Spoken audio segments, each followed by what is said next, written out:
Radhe Radhe everyone. अधिक मास, जिसे हम पुरुषोत्तम मास भी कहते हैं, बहुत ही विशेष होता है, जो कि हर 3 वर्ष में आता है। और ये सावन के साथ आना बहुत ही दुर्लभ माना जाता है। और जो कि करीब 19 वर्षों बाद 2023 यानी इस साल आया है। यानी कि ये अधिक मास सावन का अधिक मास है। और ये बहुत ही विशेष, बहुत ही दुर्लभ संयोग है, जिसका हमें लाभ ज़रूर उठाना चाहिए। और इस मास की 7 तिथियां ऐसी होती हैं जिसमें हमें विशेष रूप से दीपदान करना चाहिए। तो आज की इस वीडियो में मैं आपको बताने वाली हूँ कि अधिक मास में ऐसी कौन सी वो तिथियां हैं जो कि पूज्य गुरु जी द्वारा बताई गई हैं। और ये जो उपाय है वो सिर्फ और सिर्फ सावन के अधिक मास में ही करना है, अन्य अधिक मास में नहीं किया जाता है। तो ये वीडियो बहुत ही महत्वपूर्ण है। और यदि आप इन 7 तिथियों में जप तप ध्यान पूजा पाठ दीपदान आदि करते हैं तो पूरे पुरुषोत्तम मास का पूजा का फल हमें प्राप्त होता है।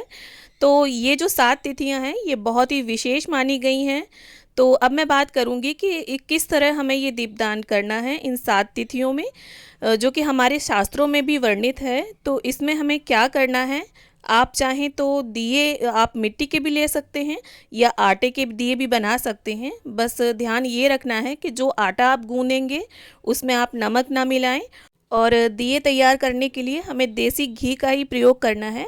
और अगर आपको गाय का घी मिल जाता है तो बहुत अच्छी बात है, और नहीं मिलता है तो जो घी आप प्रयोग करते हैं अपने खाने में, देसी घी ही हमें प्रयोग करना है।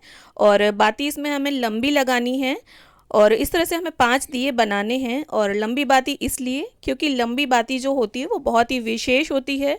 इससे हमारे वंश में वृद्धि, लक्ष्मी में वृद्धि, सुख समृद्धि में वृद्धि होती है। क्योंकि देखिए, जब हम पितरों के निमित्त दीपदान करते हैं तो लंबी बाती का प्रयोग करते हैं। और देवी का जो दिया जलाना चाहिए वो भी हमें लंबी बाती का लगाना चाहिए। नवरात्रों में भी लंबी बाती का ही दिया लगाया जाता है।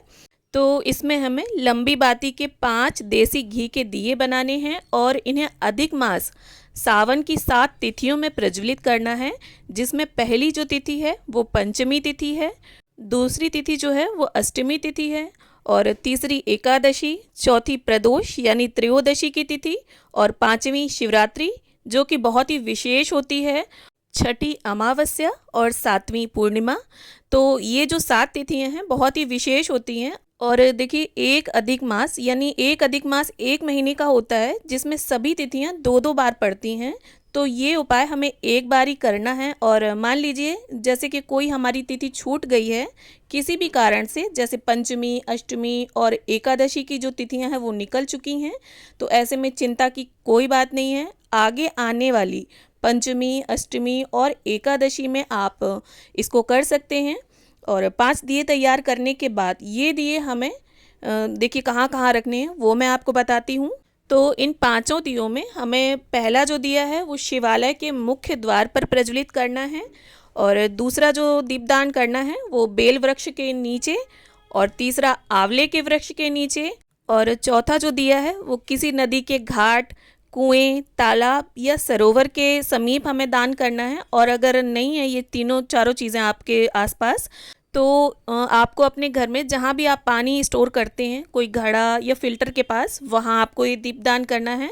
और 5वां और अंतिम जो दिया होगा वो आपको अपने घर के मुख्य द्वार की चौखट पर राइट हैंड के साइड पर प्रज्वलित करना है। और जिसकी बाती का जो मुख है वो अंदर की ओर होना चाहिए। और दियों को आप आसन जरूर दें, चाहे पुष्प का, अक्षत का, और अगर एकादशी की तिथि है तो तिली का आसन दें।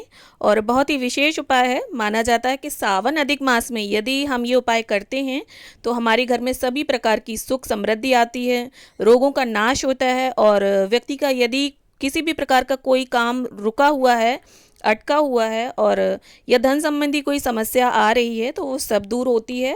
पूज्य गुरु जी ने अपनी कथा में इसका वर्णन बहुत ही अच्छे से और बहुत ही विस्तृत रूप में किया है।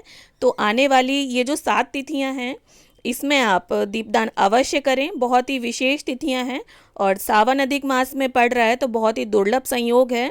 तो इसका आप भी लाभ उठाएं। और जो भी कोई तिथियां छूट गई हैं तो चिंता वाली कोई बात नहीं है, आने वाली तिथियों में आप दीपदान कर सकते हैं। तो उम्मीद करती हूँ वीडियो आप सभी लोगों को इन्फॉर्मेटिव लगे, और वीडियो अगर थोड़ा भी यूज़फुल रहे तो इसे लाइक करें, शेयर करें और चैनल को सब्सक्राइब कर लें।